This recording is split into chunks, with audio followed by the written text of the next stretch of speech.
We'll never forget that moment when Craig Jr. stepped in for his dad and interviewed Greg Popovich. And Popovich was nice. Not only did he answer Craig Jr.'s questions, but he directed a personal message to Craig, who was in the hospital in Atlanta at the time receiving his first round of treatment for leukemia.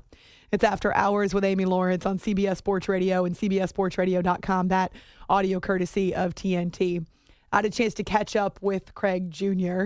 on Wednesday because he has written a book with his dad called Living Out Loud, and it's about not only his dad's history with sports, he's covered every sport imaginable, but also about this 2.5-year battle against leukemia.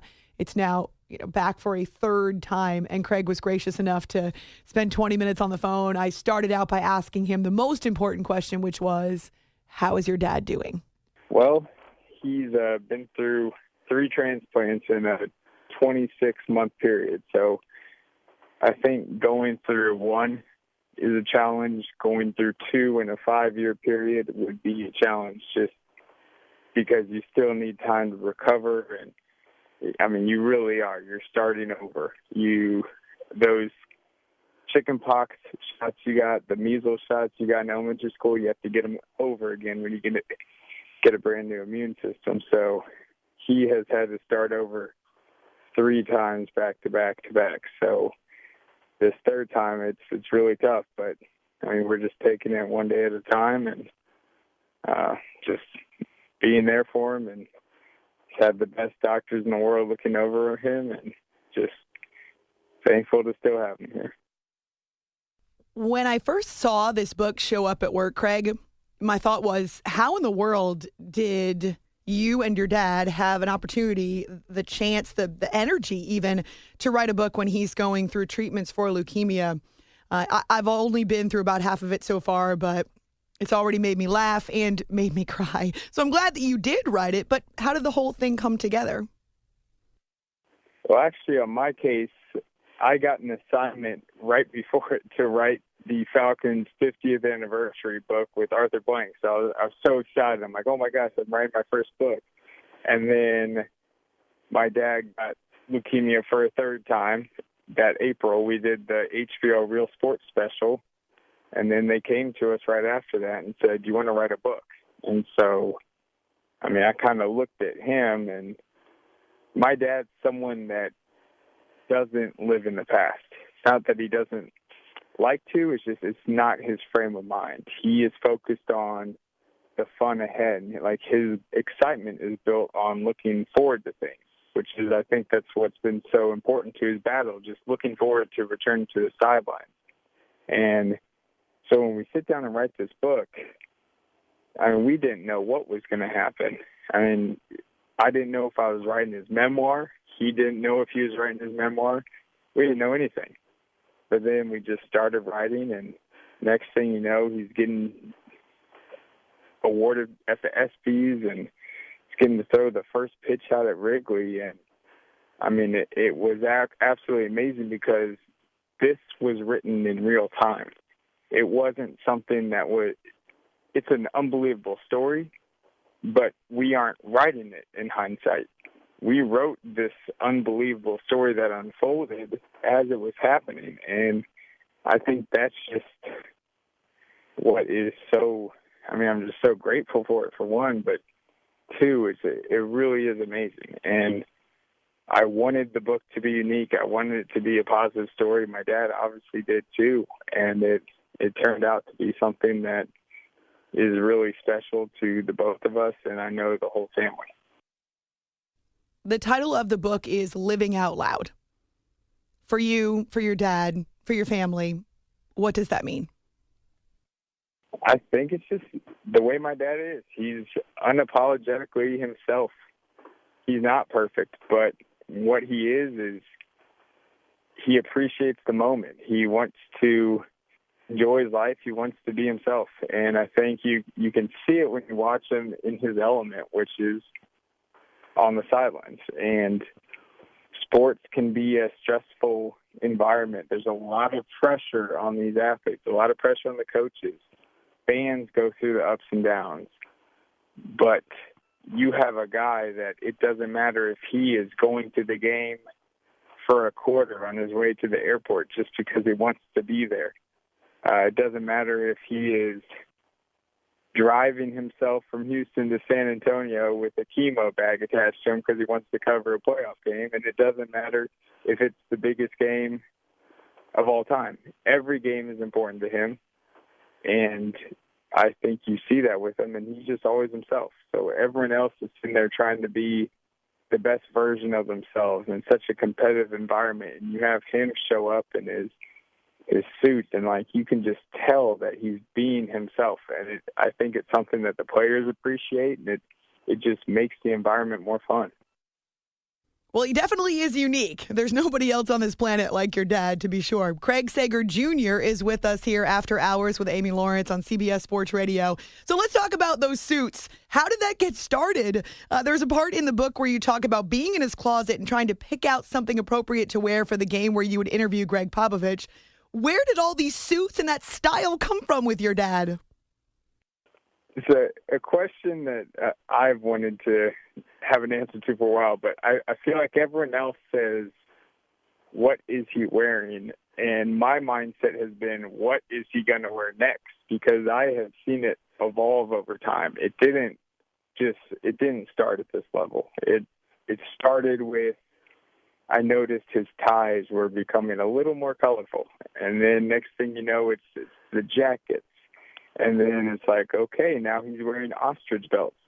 And then next thing you know, he can't even buy his clothes at the store. He's getting them custom made. And he's always had his stops in different cities. He has Rex Fabrics in Miami and Toggies in Houston. And so he plans it out, but he still does it impulsively. He doesn't buy the suit too far in advance. It's more of a just in the moment decision where this represents the city, this represents the moment. And so as much as a lot of people argue it can be a little too much, it isn't necessarily stylish. I think we all have to give him an A for effort because you can just tell that he is in his element and he's being himself.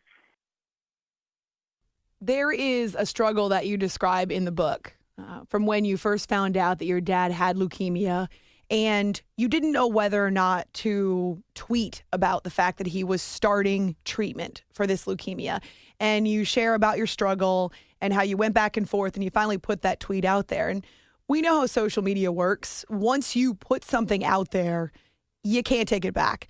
And so there's been this element of privacy that's been denied to your family because it's been such a public battle from the very beginning.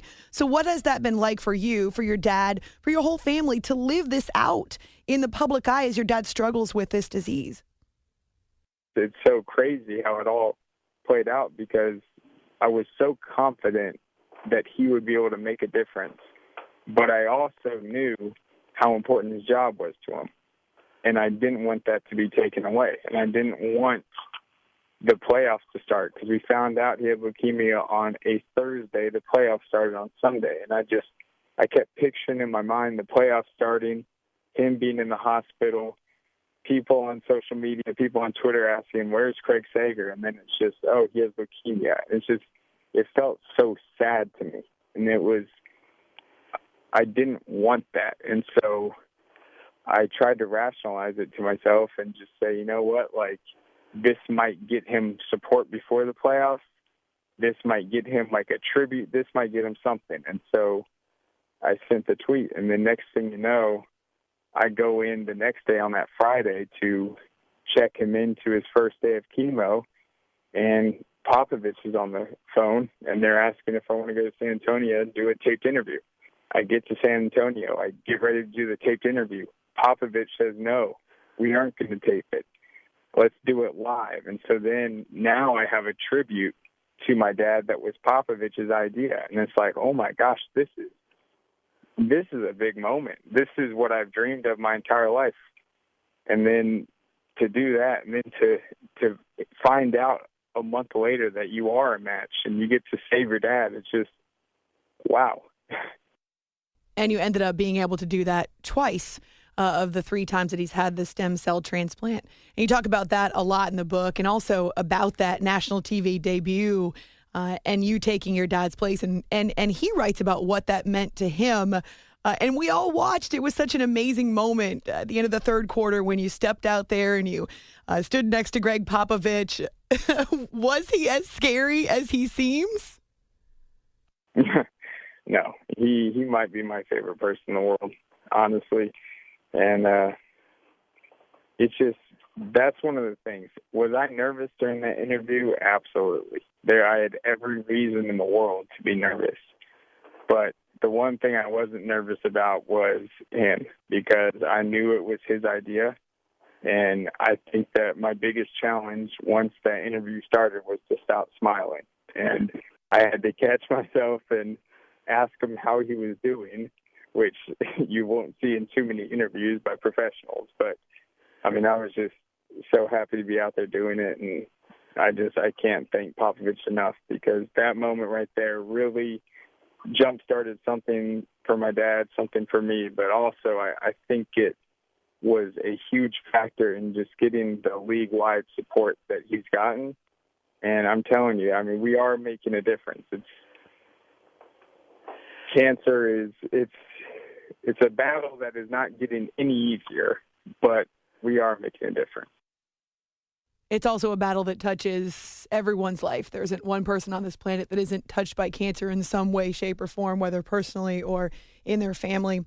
We're spending a few minutes with Craig Sager Jr. He and his dad wrote the book Living Out Loud together about Craig's life and also about the struggle to beat leukemia. It's After Hours with Amy Lawrence here on CBS Sports Radio. You talk about the support that your family has received, this outpouring of support from not just the NBA family, but from all over sports because of the different experiences that Craig has gone through in his life. It was really special for all of us to watch your dad finally get to be on the sidelines for an NBA Finals game last June. What was that like for your family? Well, I'm going to be honest with you. The first time my dad returned to the sidelines, I wasn't necessarily too pleased with it. I felt like he rushed back, and I wanted to spend more time with him. I couldn't understand why we had just gone through all that, and then he was returning to work so soon. And, I wanted to be there with him. Then it comes back, and, man, did he have to battle that second time. And then he's back again. But this time I can appreciate it a lot more, because I'm realizing, you know what? This is a guy that right now in sports, it was a rough year that first year he was out. We had the Deflategate. We had the Floyd Mayweather-Pacquiao flop fight that was horrible. Just so many negative things in sports. And it's almost like when he came back, it made me feel so much better. It's like I had an appreciation for sports again. And that second time, knowing that he's going straight from MD Anderson with a platelet count of 0. I mean, if he gets nicked and starts bleeding, he's done for. And he's traveling and putting his life on the line to cover the playoffs and to not let leukemia stop him from doing what he wants to do. And then to watch him cover a finals game, knowing that there was only one game he could possibly cover. It was Game 6. And that was the only game he had the window with his treatment. And so they go down 3-1 to Golden State, who won. Who knows? I can't remember how many games they won that season. One of the best teams ever. And you wonder, man, is he not going to get his chance? Then the series turns. Game 6 in Cleveland, such a huge moment for LeBron, literally a career-defining moment. Doris Burke so graciously letting my dad do not only the final interview, but interviews throughout the game. The fact that normally on TNT, my dad has to throw it to inside the NBA more quickly. But this time he actually got to have an extended conversation. And I'm telling you, I've seen my dad on TV a bunch of times. I can't even describe what I was seeing at that moment. It was unreal. It was hard to even believe just everything that had to happen for my dad to share that incredible moment, which, man, the NBA will never forget what that game was like, what that series was like. Just LeBron, such a defining moment in his career, and it was unbelievable. Well, it was really neat as a fan to watch your dad get to be part of such an amazing experience and to be there for the NBA Finals. The book is called Living Out Loud, Sports, Cancer, and the Things Worth Fighting For. Craig Sager and his son, Craig Sager 2, and that's how you can find him on Twitter. Thanks so much for joining us. Thanks so much for sharing your experiences and really being honest and open about what you guys are going through. We're thinking about you. We talk about you all the time on the show and praying for your dad. Thank you so much.